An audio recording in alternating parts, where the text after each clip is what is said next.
Back at Le Villeret, preparations are well underway for the horses' departure. To minimize stress and avoid tranquilizers if possible, the horses are being trained to enter their travel crates of their own free will. The training consists of learning by positive association, good old-fashioned bribery, using hay, pellets and salt licks. On nourrit les chevaux. First, we feed the horses outside the enclosure, and after that, we'll put this hay inside the enclosure to lure them in. The final stage will be putting the hay and the pellets inside the crates. They'll get used to going in and out until D-Day, when they'll go into the crates, we'll close the doors, and they'll be put on the truck.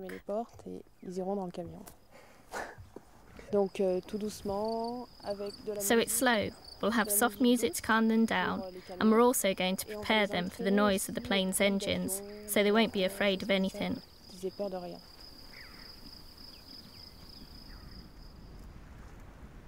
At the release site in Mongolia, there's still lots of work to be completed before the beginning of September. The problem is to tie down the roof. The whole roof needs to be covered, because this can decrease the temperature by several degrees, okay? The Komintall sees temperatures that range from minus 40 degrees centigrade in winter to plus 40 degrees in the summer. Claudia is building a number of shelters for the horses to help ease the transition to such an unforgiving climate. 2 centimeters, yes. This is a big logistical operation, and not without its complications. We are more or less 10 days late with our planning, but I think we will have time to catch up until September. We only have part of the material for the shelter building, and we organized a large lorry in Hoft to bring the rest of the material. Unfortunately, the lorry got stuck in the sand, and they managed to pull it out, but it got stuck a second time in the sand, and at the moment it's somewhere on the road. We don't know exactly, and we don't know exactly how many times it's going to be stuck in the sand again. So we just have to wait. It's part of normal problems in Mongolia. By early September, the release site in Mongolia is ready. At Le Villeret, it's the day of departure. The training has gone well, but the horses are still not happy about entering their crates. Their distress must be kept to a minimum, or it could prove disastrous.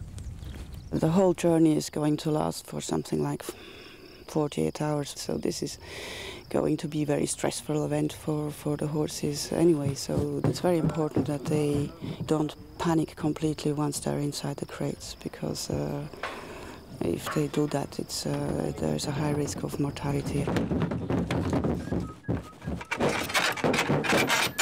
One of the main risks is, of course, that a horse turns inside a box. So one of the tricks is to keep the boxes really, really small. The headroom has been decreased, so they can't use all of the headroom.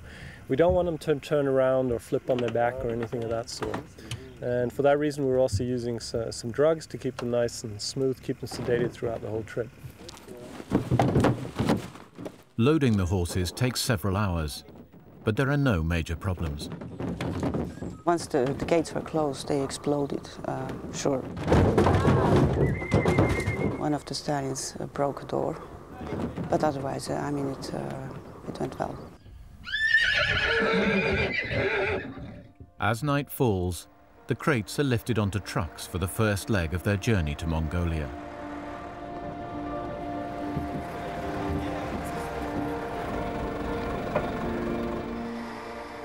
It's a 2-hour drive to Nîmes Airport, where they're loaded onto a chartered cargo plane. The crates are carefully arranged so that horses in the same family groups are near each other to minimize their distress.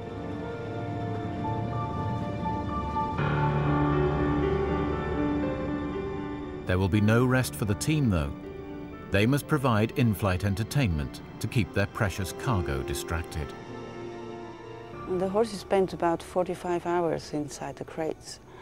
The most important thing is when they get bored or nervous, try to keep them occupied and try to calm them down.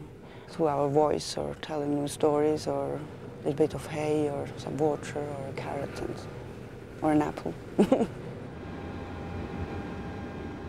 After 12 hours, the cargo plane finally lands in Hovd in western Mongolia. Here, the horses are transferred to a smaller plane for a 300-kilometer flight to the Komintal. Their arrival is hotly anticipated, and a crowd has gathered at the final landing strip. Most have never seen Przewalski horses before, and some have traveled hundreds of miles to see the animals back on Mongolian soil.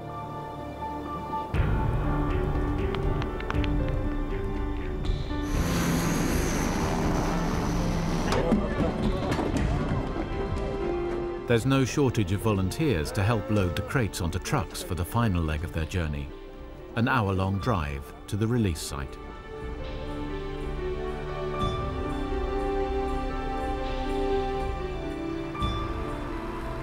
After nearly 2 days of travel and more than 10 years of preparation, the first horses are blessed and then released into their new home.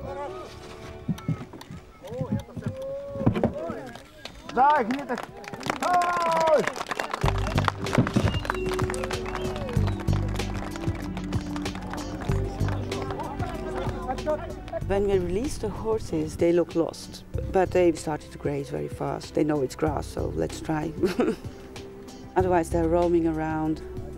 But the most important thing is that they start to graze and they start to drink, and they slowly, they'll learn about their new environment. For the people who live here, this is a symbolic day, the return of sacred wild horses to Western Mongolia. Many people who I know for a long time, for more than 10 years in Mongolia, they came especially from Ulaanbaatar to see this release, and it wasn't so much congratulations, it was thank yous, most of it, because, and that obviously touched me, yes. Over the first 24 hours, the horses quickly reform their family groups and begin to explore the Mongolian landscape. It's been a grueling journey for Claudia and her team, but the careful preparation has paid off. It was very strange to see the horses from Le Village is suddenly here, but I don't think we realized really what happened. For me, first thing in the morning, I had to rush out and look at the horses, and I arrived and saw them all in a line looking at me, and I said, oh, wow. It's nice that they are here and that they survived the transport and they survived the first night. The difficult period will start now, so it's not an end, it's not a finish. It's a start, really, for the project. The Rolex Award for Enterprise will help Claudia Feh to create a unique exchange of knowledge and goodwill between the Mongolian people and the rest of the world. It's taken 10 years to reach this point, but Claudia knows that real success will take far longer. Patience is an extremely important aspect. Patience in the sense of taking your time, or probably as Mongolians would say, you don't take your time, time comes to you. Saving a species means that it should live on for the next 60 million years, so what's 10 years compared to that?